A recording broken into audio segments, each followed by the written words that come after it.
Hello and welcome to How to Solve YouTube channel, where we share tips and tricks in just a minute.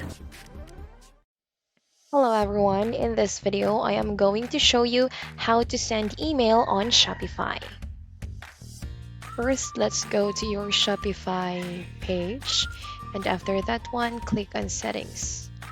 Right after you click on settings, browse down, and after you browse down, just find and click notifications. In there, you can see there are different types of email that you can send to your customers. You can also customize your email template if you want.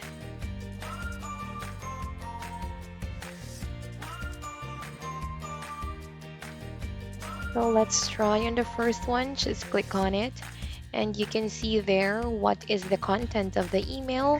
It contains the price of the product, the address, and the billing address. Now let's send an email test. So send test that will be sent to my email to see if it is really working. And that's it. Please like and subscribe for more content, and also don't forget to click on the notification bell so you'll be notified whenever we post a new video. We'll see you next time.